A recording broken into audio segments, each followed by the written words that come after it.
Rolling. Ya, baik. Assalamualaikum warahmatullahi wabarakatuh. Waalaikumsalam warahmatullahi wabarakatuh. Bagaimana anak-anak hari ini kabarnya? Apakah kalian sehat? Agak batuk. Weh, yang ini tampaknya ceria nih hari ini. Ada kabar baik apa ya dia? Hari ini saya makan ikan patin bakar tadi, Pak. Senang sekali.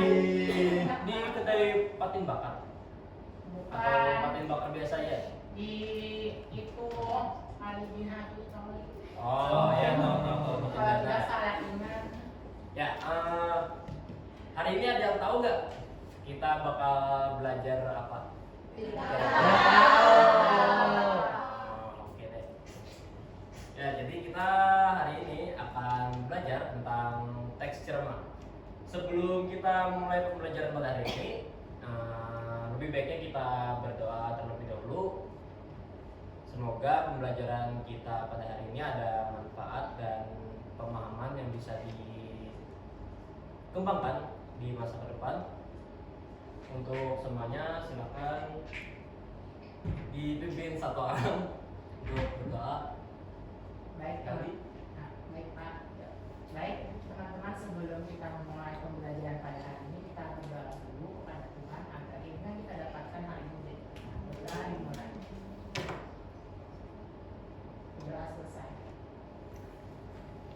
Ya, jadi kita sudah berdoa sesuai kepercayaan dan agama masing-masing. Semoga pembelajaran pada hari ini kita bisa dapat manfaat.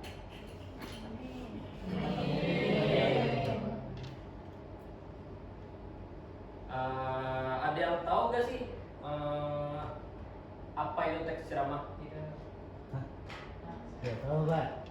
Ya, seperti kan kalian tahu tidak sih kayak pidato, amanat pas upacara, dan teks ceramah itu ada perbedaannya. Jadi siapa kira-kira ada yang tahu perbedaan? Saya, Pak. Silakan sekali. Menurut saya teks ceramah itu teks yang dibutuhkan, teks yang disampaikan kepada para pendengar ketika misalnya sholat Jumat, Pak. Ya, betul, Heldi. Tepuk tangan dong untuk Heldi.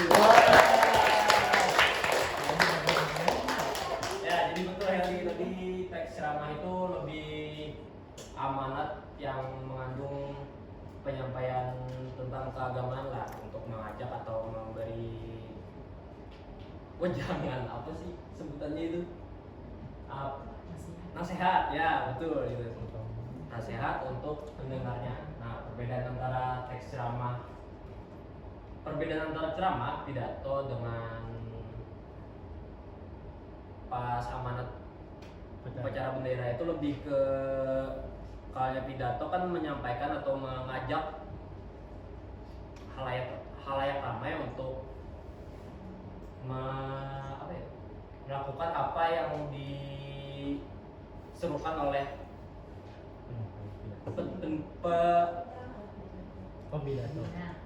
pempidato. Aduh, belibet ini. Nah, kalau ceramah itu biasanya disampaikan oleh ustadz di acara-acara agama yang kata yang tadi betul itu, menyampaikan amanat. Nah, kita akan berfokus ke teks ceramah ya.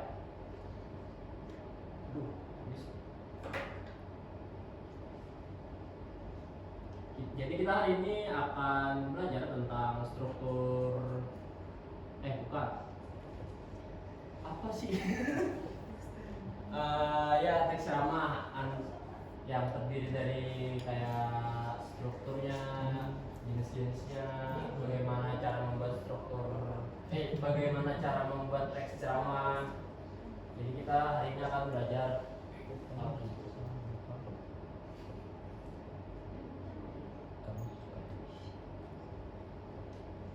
di dalam teks ceramah itu ada apa aja sih kira-kira menurut kalian? Isinya maksudnya di dalam teksnya. Pembuka. Salam.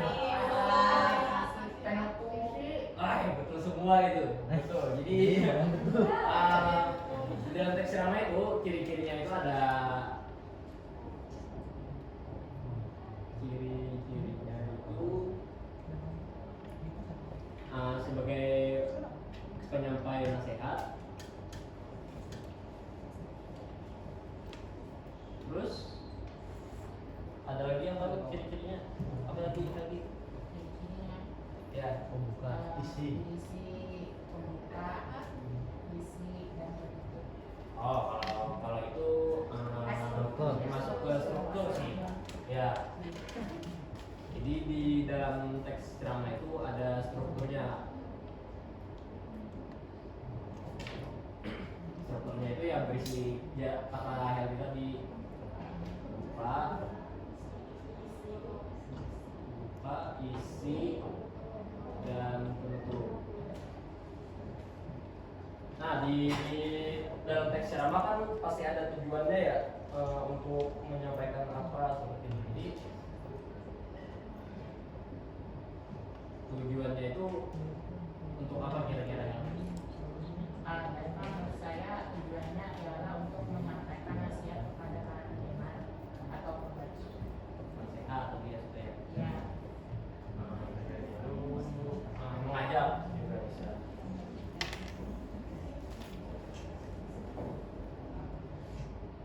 Ya jadi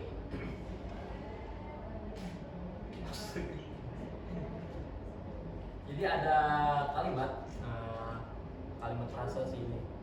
Tiada hari tanpa menyimak. Jadi kita sehari-hari itu pasti ada secara tidak langsung melakukan kegiatan menyimak seperti ini sekarang. Entah saat belajar, saat upacara, saat ceramah. Jadi di sana ada kegiatan menyimak. Nah, jadi di sini ada pengertian ceramah yang sudah disampaikan tadi, yaitu berisi ada jenis komunikasi di depan umum yang berisi penyampaian atau suatu informasi, pengetahuan dan sebagainya.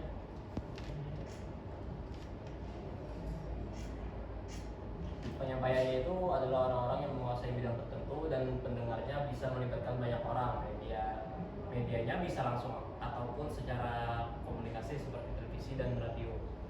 Televisi, radio dan media lainnya. Nah, jadi dan teks ceramah itu kan khususnya biasanya ini kalau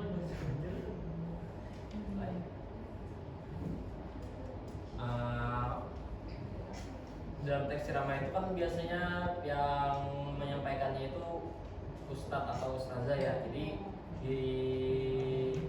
kalau di pidato atau saat upacara bendera itu beda lagi. Jadi ada yang menguasai bidang-bidang tertentu lah, kayak masing-masing bisa menyampaikan sesuai dengan kemampuannya masing-masing. Dan pendengarnya itu bisa siapa saja. Kalau ceramah ada bapak-bapak, ibu-ibu, anak-anak. Tapi biasanya ceramah itu harus menyesuaikan audiensnya atau pendengarnya. Jadi kalau pendengarnya itu anak muda, sebaiknya harus menyesuaikan lah si penceramahnya ini.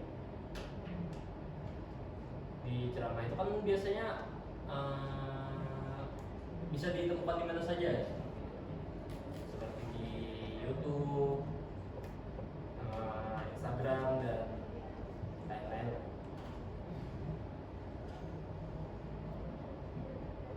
Nah, jadi di sini ada menyusun bahan ceramah, yaitu yang pertama kita harus mengetahui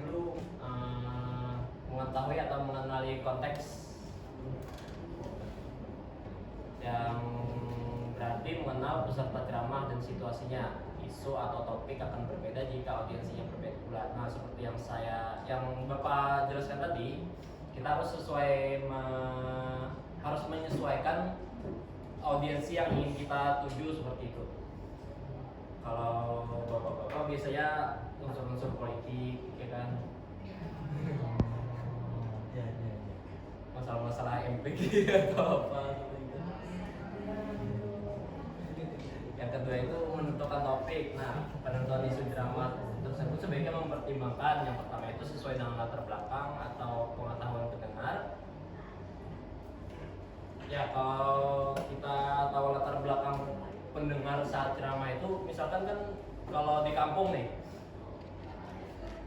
kan tidak mungkin kan kita menyampaikan ceramah yang bahasanya itu terlalu terlalu ilmiah atau akademik seperti itu. Ini kan orang-orang yang ada di, bukan menjelekkan orang-orang di kampung ya maksudnya, cuman ya harus disesuaikan lah bahasanya seperti itu. Yang kedua itu yaitu menarik minat. Ya, saat melakukan ceramah itu pastinya misalkan isu-isu yang sekarang itu apa ya, yang sedang ramai MPG, Sawit Kak. sawit boleh. Ya mungkin ada inilah topik-topik yang menarik minat ya, yang sekarang itu kayak MBG itu tadi mungkin bisa di dalam penyampaian ceramah itu ada menyampaikan bagaimana ya,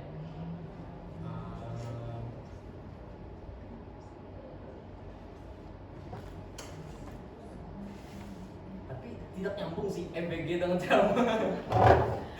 Kan apa yang dihubungkan dengan, tapi kan itu bukan ceramah. Iya sih, tapi kan kita tapi kan kita sedang membahas ceramah. Kalau yang ceramah itu kan lebih ke apa ya, konteksnya itu keagamaan. Seperti kalau seminar kan biasanya itu penyampaian ilmu pendidikan. Jarang ada yang ada sih yang membahas soal agama gitu. Nah, jadi yang selanjutnya itu yang ketiga ada ruang lingkup jelas dan spesifik. Dan yang terakhir sesuai dengan waktu dan situasi.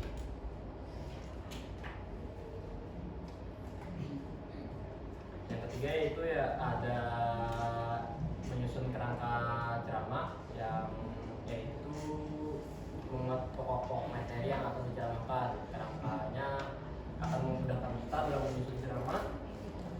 Adapun kerangka ceramah yang baik seperti meliputi 3 bagian pokok, yaitu pengenalan isu, rangkaian argumen, dan penegasan kembali. Nah kan di dalam ceramah itu biasanya ada topik awalnya lah di dalam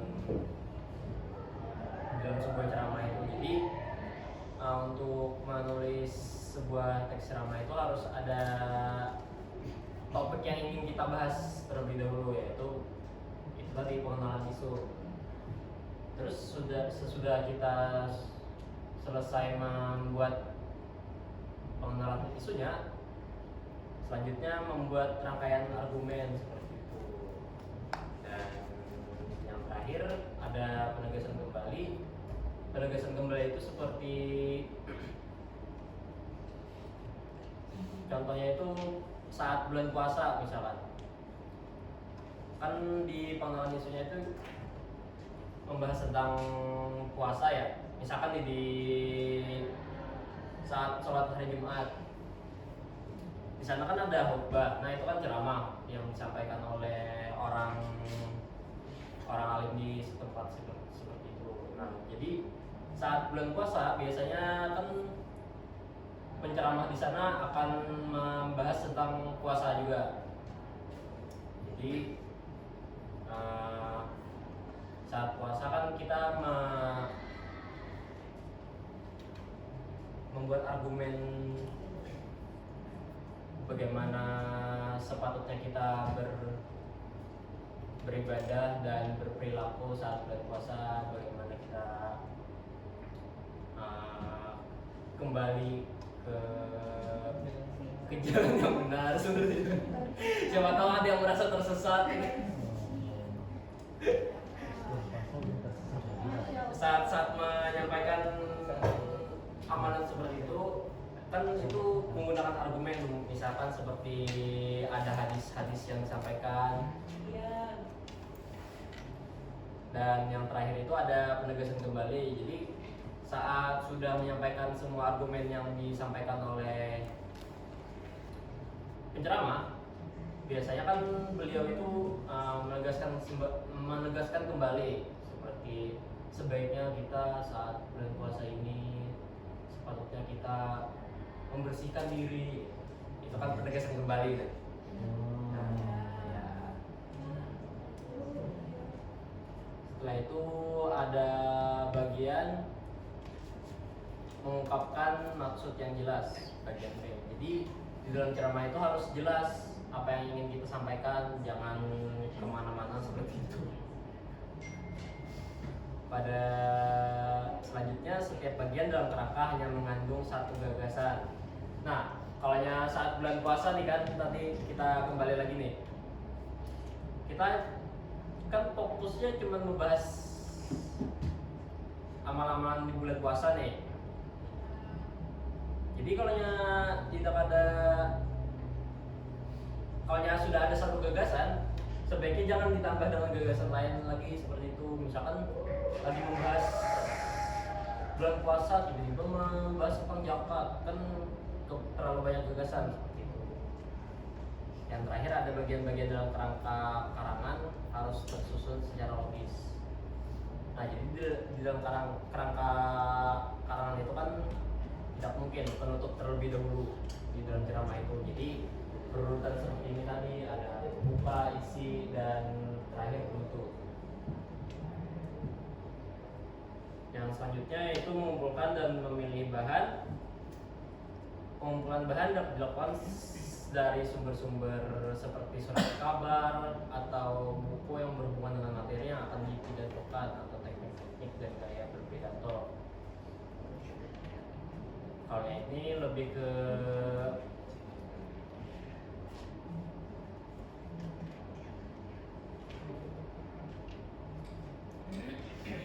ini bisa sih untuk bahan ceramah. Kan inspirasi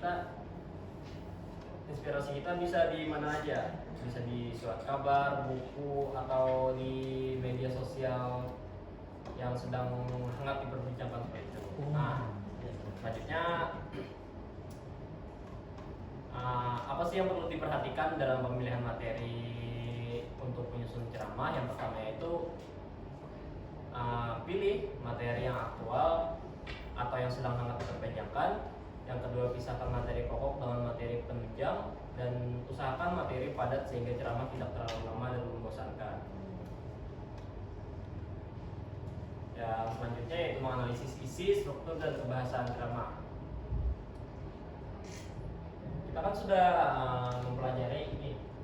Sebelumnya ada di dalam teks ceramah itu banyak unsur-unsurnya, yaitu ciri-ciri, struktur, tujuan, dan di dalam ketiga ini masih ada cabangnya lagi, misalnya ciri untuk menyampaikan nasihat, teks ceramah itu. Nah, selanjutnya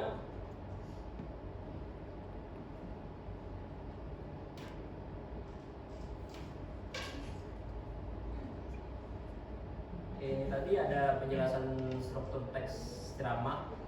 Yang pertama yaitu pengenalan isu berupa deskripsi mengenai topik yang akan dibahas, rangkaian argumen berupa penyampaian pendapat disertai dengan fakta-fakta yang menjelaskan isu tertentu. Yang terakhir penutup berupa penegasan kembali atas pernyataan sebelumnya, seperti yang Bapak jelaskan sebelumnya. Ya, jadi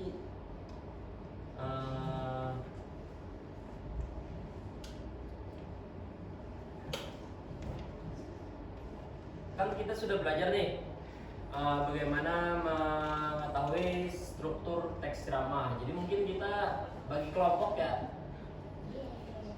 Oke, jadi kelompoknya itu ada 4 orang dalam satu kelompok. Jadi mungkin bisa kalian pilih masing-masing lah. Jangan dong.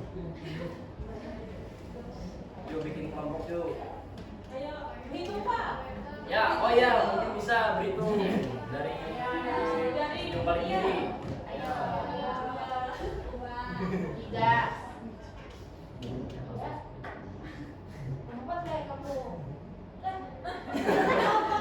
Empat. Aduh, ngantuk ini. Berapa kelompok Pak? Ya satu kelompok 4 orang kok ya. Jadi siapa yang mau ya? Iya mau ya. Satu. Tiga. Empat. Satu. Ya, betul. 2, 3, 4, betul. Ya. Oke, nah jadi sesuai kelompoknya itu kita akan membuat ini ya, membuat teks ceramah. Nah, Iya, kan sudah belajar tadi sebelumnya struktur-strukturnya seperti apa. Jadi nanti Bapak memberikan kertas lembar kerja. Jadi di sana itu ada soalnya. Jadi nanti kalian akan menganalisis strukturnya seperti apa di contoh teks ceramahnya itu. Setelah itu sesudah menganalisis isi, struktur dan pembahasan ceramah itu, kalian nanti akan membuat kembali di lembar kerja itu berkelompok. Jadi bisa saling diskusi.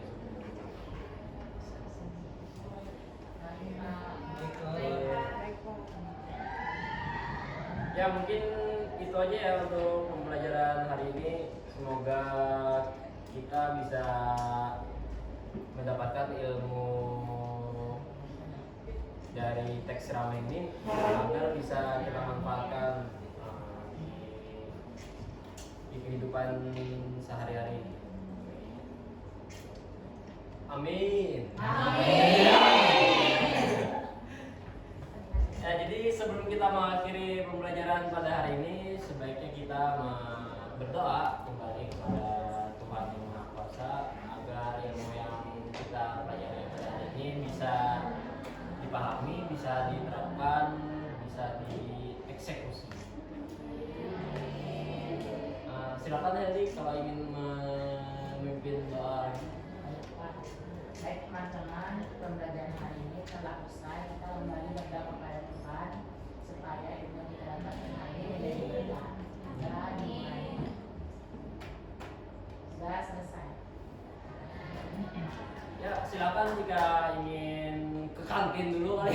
Yeay.